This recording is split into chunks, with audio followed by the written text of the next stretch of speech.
Everyone, स्वागत है आपका केमिस्ट्री क्लासेस में। जैसे आपको पता है, हमने सेल यानी कोशिका से रिलेटेड क्वेश्चंस को टैकल किया था और उन्हें देखा था। उन्हीं क्वेश्चंस को आगे बढ़ाते हुए हम इस सेशन को स्टार्ट करते हैं। जैसे आप देख रहे हैं, यहाँ पर फर्स्ट क्वेश्चन लिखा है कि पावर हाउस सेल का क्या होता है। इसमें ऑप्शन दे रखे हैं गोल्जी बॉडीज़, न्यूक्लियस, माइटोकॉन्ड्रिया और राइबोसोम्स। गोल्जी बॉडीज़ क्या करती है? स्टोर करती है और पैकेजिंग करती है। न्यूक्लियस क्या करता है? कंट्रोल करता है या मॉनिटर करता है सेल को। माइटोकॉन्ड्रिया क्या करती है? एटीपी फॉर्मेशन करता है। राइबोसोम प्रोटीन को सिंथेसिस करता है।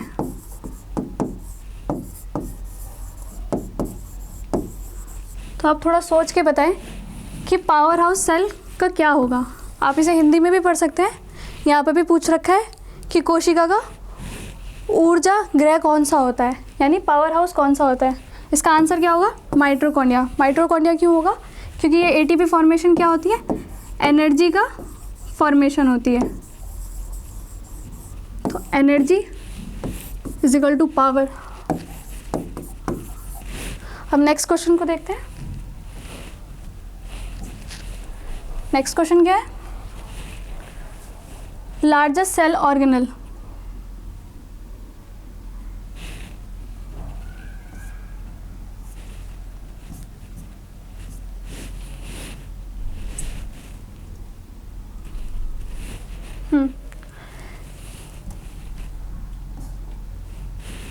लार्जेस्ट सेल ऑर्गेनल यानी जो सेल होता है उसके अंदर भी ऑर्गन्स होते हैं। जैसे मैंने बताया था आपको, nucleus, mitochondria, Golgi bodies, ribosomes, ऐसे क्या होते हैं? सेल ऑर्गन्स होते हैं।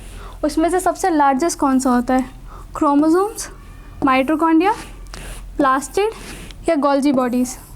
कौन सा होता है? आप इसको हिंदी में भी पढ़ सकते हैं कि सबसे बड़ा कोशिका का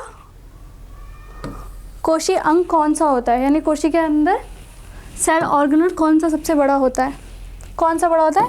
प्लास्टिड बड़ा होता है। मगर प्लास्टिड एक याद रखिएगा आप कि ये सिर्फ प्लांट सेल में पाया जाता है। इसका काम क्या होता है प्लास्टिड का? कि ये क्लोरोफिल को प्रोड्यूस करता है और उससे क्या होता है? फोटोसिंथेसिस होता है।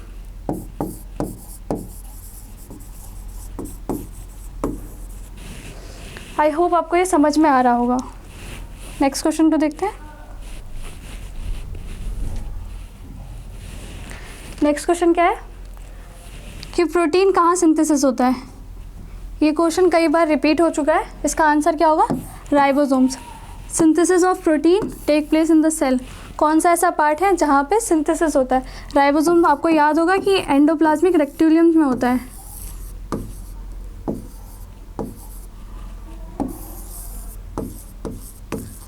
राउंड स्ट्रक्चर होता है, एंडोप्लाज्मिक रेक्टिकुलम में अटैच होता है। वहीं पे क्या होता है? सिंथेसिस होता है प्रोटीन का। कहाँ? उसे क्या कहते हैं? राइबोसोम्स। राइबोसोम एक और क्या है? स्मॉलेस्ट सब्सटेंस है, यानी स्मॉलेस्ट ऑर्गेनल है। किसका? सेल का। ये आप याद रखिएगा। नेक्स्ट क्वेश्चन को देखते हैं। नेक्स्ट क्वेश्चन क्या है कि सेल की covering, outermost covering, cell की जो कवरिंग होती है outer the outermost covering of the plant cell is called. यहाँ पे याद रखिएगा, प्लांट सेल की बात की है, एनिमल सेल की बात नहीं की है। अगर एनिमल सेल होता तो आप मुझे कमेंट करके बताइए उसकी आउटर मोस्ट कवरिंग को क्या कहते हैं। प्लांट सेल की कवरिंग को क्या कहते हैं? सेल मेम्ब्रेन्स कहते हैं, सेल वॉल कहते हैं, टोनोप्लास्ट कहते हैं या एंडोप्लाज्मिक रेक्टिकुलम कहते हैं। क्या कहते हैं? इसकी बाहरी, जो उसकी बाहरी वो होती है, कवरिंग होती है, उसे क्या कहते हैं? उसे क्या कहते हैं? सेल वॉल कहते हैं। सेल वॉल क्या होती है? एक नॉन लिविंग होती है। ये आप याद रखिएगा। और लिविंग कौन सी होती है? सेल मेम्ब्रेन होती है। ये क्या करती है? एक रिजिड डेफिनेट शेप देती है। किसको? सेल को देती है, जिससे ये बर्स्ट होने से बच जाता है, यानी उसको फूलने से, उसको फटने से बचाती है। नेक्स्ट क्वेश्चन को देखते हैं।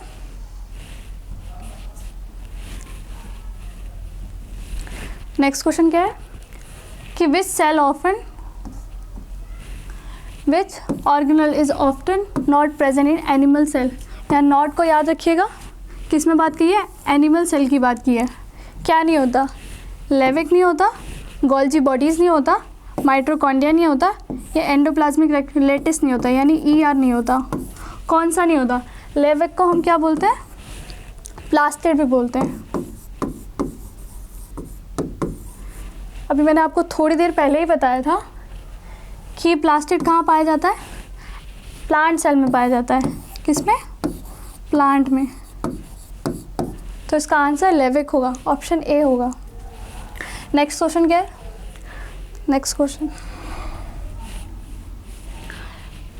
लाइपोसोम्स का क्या फंक्शन होता है? लाइसोसोम्स का क्या फंक्शन होता है? हिंदी में भी यही लिखा है कि लाइसोसोम्स का क्या फंक्शन होता है। प्रोटीन को सिंथेसिस करता है, वो प्रोसेसिंग एंड पैकेजिंग करता है, इंटरसेलुलर डाइजेशन करता है, या फैट को सिंथेसिस करता है। क्या करता है लाइसोसोम्स? इसको थोड़ा सा समझाएं। प्रोटीन सिंथेसिस कौन करता है? राइबोसोम्स करता है। पैकेजिंग एंड प्रोसेसिंग कौन करता है? गोल्जी बॉडीज़ करता है। तो इन दो ऑप्शन में से कौन सा होगा? और इंटरसेलुलर डाइजेशन, इंटरसेलुलर डाइजेशन मतलब खुद को ही खा जाना, यानी सेल को खा जाना को इंटरसेलुलर डाइजेशन कहते हैं। ये फैट सिंथेसिस करता है। क्या करता है लाइसोसोम्स? आप देख सकते हैं ये क्वेश्चन पहले भी रिपीट हो चुका है, ये SSC में पूछा गया है।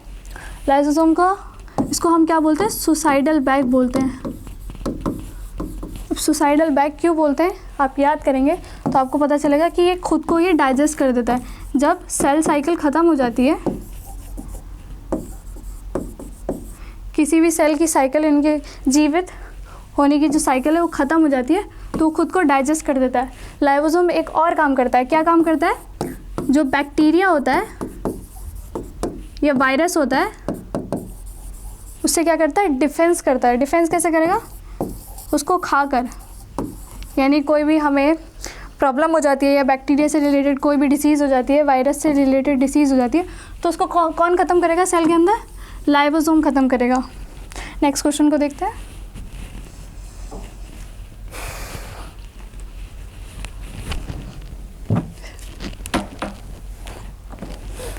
नेक्स्ट क्वेश्चन क्या है? Cell wall. सेल वॉल के बारे में पूछा गया है। सेल वॉल के बारे में पूछा गया है। सेल वॉल कहाँ पाई जाती है? प्लांट में। कैसी होती है? नॉन लिविंग होती है। इसके बारे में फंक्शन पूछा गया है। इसका काम क्या होता है? ये कैसी होती है? परमिएबल होती है, सेमी परमिएबल होती है, सेलेक्टिव परमिएबल होती है, या इम्परमिएबल होती है। इसका मतलब क्या है? परमिएबल यानी सोल्यूट और सॉल्वेंट दोनों को आदान प्रदान होने दे, या बोल सकते हैं कि आने जाने दे सेल वॉल के अंदर। सेमी मतलब कुछ आयंस को, यानी कुछ सल्यूट्स को, सल्यूट्स यानी आयंस या लिपिड मान ले, प्रोटीन मान ले, उनको आने दे मगर सॉल्वेंट को ना आने दे। सेमी सेलेक्टिव मतलब सल्यूट तो जा सकता है, यानी कोई भी आयंस, लिपिड, प्रोटीन जा सकता है, मगर क्या नहीं जा सकता? वाटर, यानी सॉल्वेंट नहीं जा सकता। तो सेल वॉल क्या करती है? एक रिजिड शेप देती है। अभी हमने पढ़ा था कि एक रिजिड शेप देती है। तो रिजिड शेप कैसे देगी?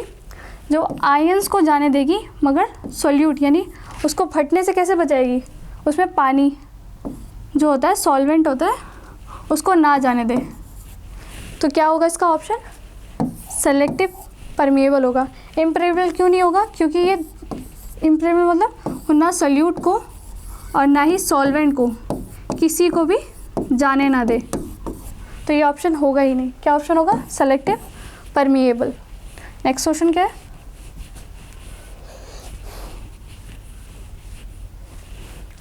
नेक्स्ट क्वेश्चन है इनर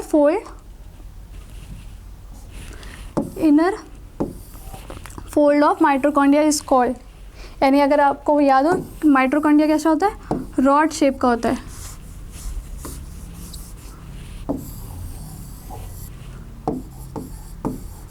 उसके अंदर इनर फोल्ड होते हैं। तो उसको क्या कहते हैं, इनर फोल्ड को क्या कहते हैं?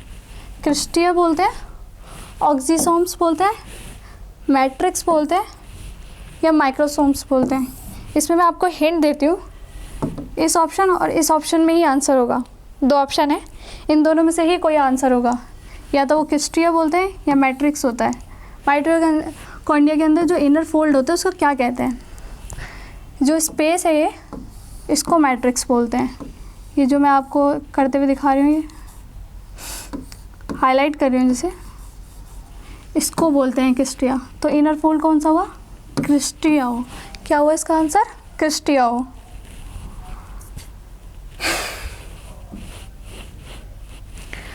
इसमें पूछा गया है कि माइटोकॉन्ड्रिया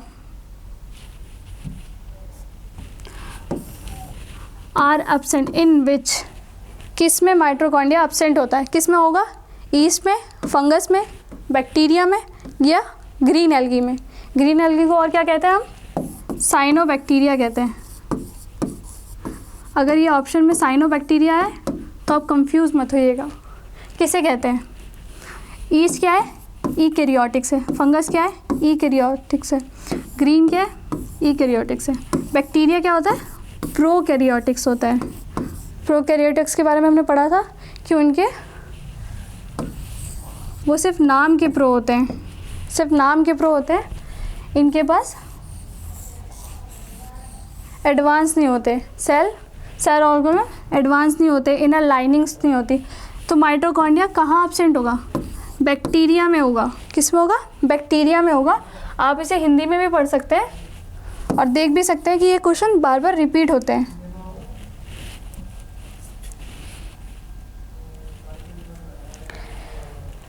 अगर आप थ्योरी पढ़ पढ़ के आप सोच रहे हैं कि आपका सिलेक्शन हो जाएगा, थ्योरी पढ़ के सिलेक्शन कभी नहीं होता है। सिलेक्शन कब होगा? जब आप उसके रिलेटेड क्वेश्चंस को टैकल करेंगे, क्योंकि हमें क्वेश्चंस टैकल करने के बाद ही पता चलता है कि एग्ज़ाम्स में पूछा क्या जा रहा है। अगर आप एग्ज़ाम्स में क्वेश्चंस नहीं देखेंगे तो आपको नहीं पता चलेगा कि क्वेश्चंस क्या क्या पूछे जा रहे हैं या किस तरह से क्वेश्चंस बनाए जा रहे हैं। देख सकते हैं यहाँ पर भी 2018 का क्वेश्चन है। क्या क्वेश्चन है? Who use the word protoplasm for the first time. ये थ्योरी बेस है, आपको इसको याद करना पड़ेगा। तो इसका आंसर क्या होगा? प्रोटोप्लाज्म किसने सबसे पहले लिया था? वर्ड किसने यूज़ किया था? डार्विन ने किया था, प्रुकिंजी ने किया था, जॉन रे ने कहा था या हैडसन ने कहा था? किसने कहा था? किसने कहा था? प्रुकिंजी ने कहा था। आपको ये याद करना पड़ेगा।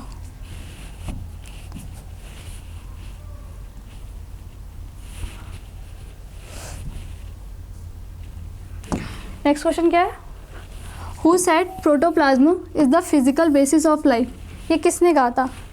हेनरी ने कहा था, लैमार्क ने कहा था, हक्सले ने कहा था या डार्विन्स ने कहा था? किसने कहा था? ये ऐसे क्वेश्चन है जिसको आपको याद करना पड़ेगा, इसमें आप तुक्के नहीं मार सकते। तो इसका आंसर क्या है? हक्सले। क्या है इसका आंसर? हक्सले आंसर है इसका।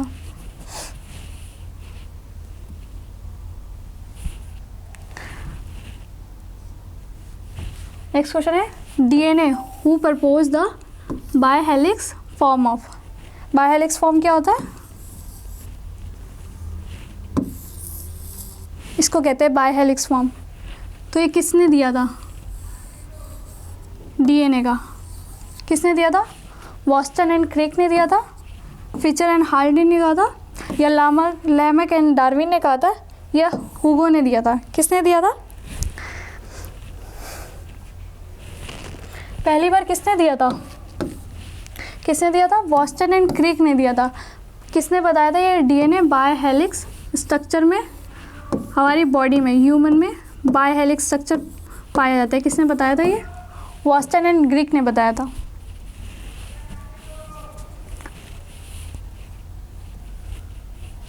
नेक्स्ट क्वेश्चन क्या है? Who discover the nucleus for the first time. किसने न्यूक्लियस को खोजा था? इसके लिए उनको नोबेल प्राइज़ भी मिला था। किसने कहा था? ल्यूवेन हुक ने कहा था, डॉग ने कहा था, हॉगी फिस्टर ने कहा था या ब्राउन ने कहा था? इनका पूरा नाम रॉबर्ट ब्राउन है।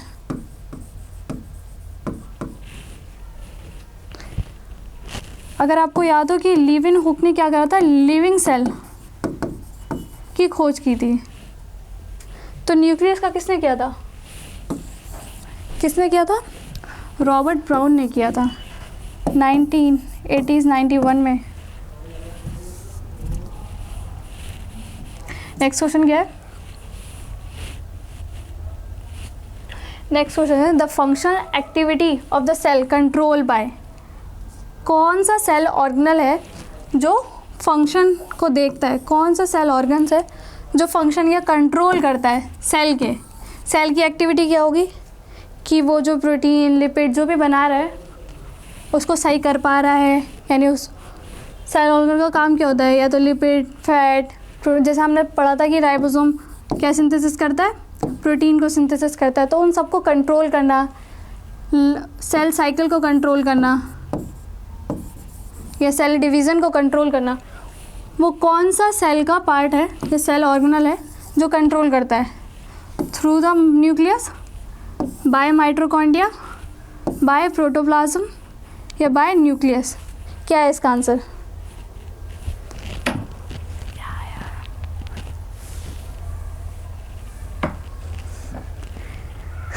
कौन सा सेल ऑर्गन है जो कंट्रोल करता है? कौन सा करता है? न्यूक्लियस करता है। न्यूक्लियस क्या करता है? मॉनिटर करता है, कंट्रोल करता है। किसको करता है? सेल की एक्टिविटी, फंक्शन जो एक्टिविटी है उसको कंट्रोल करता है और मॉनिटर करता है। नेक्स्ट क्वेश्चन क्या है?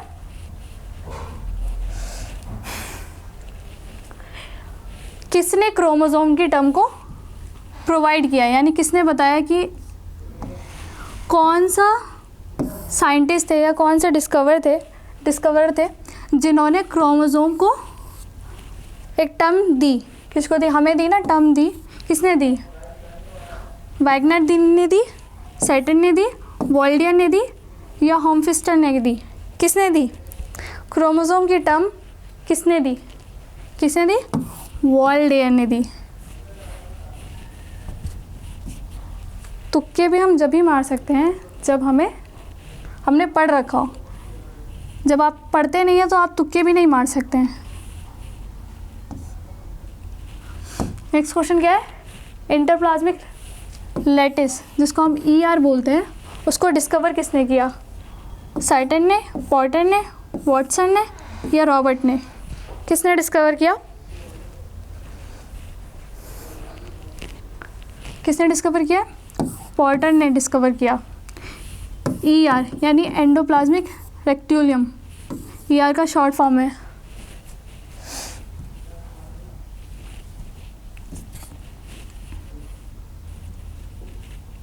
नेक्स्ट क्वेश्चन क्या है?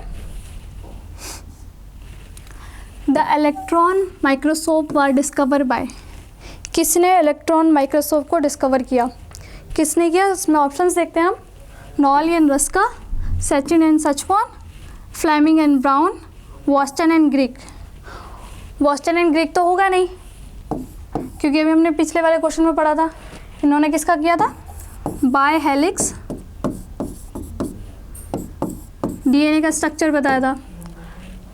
रॉबर्ट ब्राउन ने क्या किया था? न्यूक्लियस के बारे में बताया था। सैचमैन और साइडन ने क्या किया था? सेल थ्योरी दी थी। कमेंट करके बताइएगा कि सेल थ्योरी में क्या क्या था या सेल थ्योरी के पॉइंट्स क्या क्या हैं, उन्हें कमेंट करिएगा। तो इसका आंसर क्या होगा? इलेक्ट्रॉन माइक्रोस्कोप किसने डिस्कवर किया? नॉल एंड रस्का ने।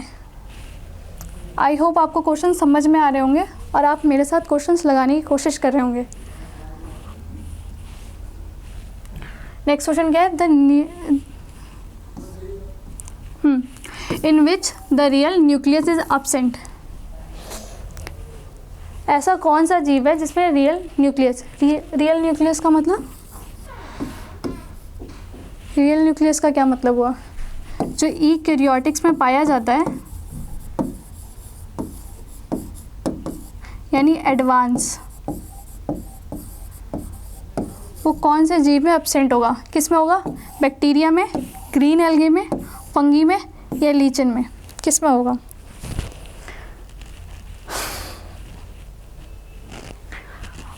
बैक्टीरिया क्या होता है? प्रोकैरियोटिक्स होता है। तो किस में एब्सेंट होगा? बैक्टीरिया में एब्सेंट होगा। ग्रीन एल्गे, फंगे, लीचिन ये बायरोफाइटस में आते हैं, तो इसमें एब्सेंट नहीं होगा।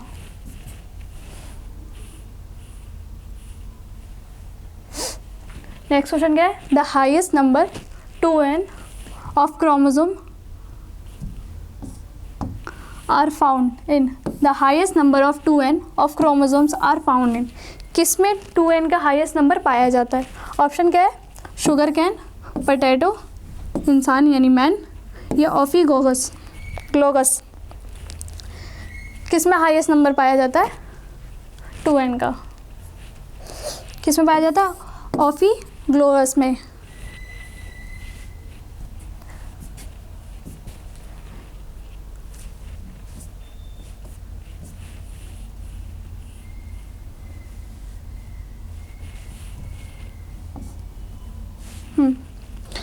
ये क्वेश्चन मैं आप पे छोड़ रही हूँ, मैं आपको इसको पढ़ा देती हूँ। The smallest cell among the following. इसमें से सबसे छोटा सेल हमारे मतलब स्मॉलेस्ट सेल कहाँ पाया जाता है? ये कौन सा है? इसमें सबसे स्मॉलेस्ट सेल कौन सा है? माइक्रोप्लाज्मा है, अमोबिया है, वाइट ब्लड सेल है, या रेड ब्लड सेल है? इसका आंसर आप मुझे कमेंट बॉक्स में बताइएगा। आई होप आपको ये सीरीज़ पसंद आई हो, आपके लिए हेल्पफुल हो। अगर आपको ये सीरीज़ पसंद आई है तो इसको लाइक करें, कमेंट करें, और अगर ये वीडियो आपको थोड़ी सी भी यूज़फुल लगती है तो इस चैनल को सब्सक्राइब करें। Thank you.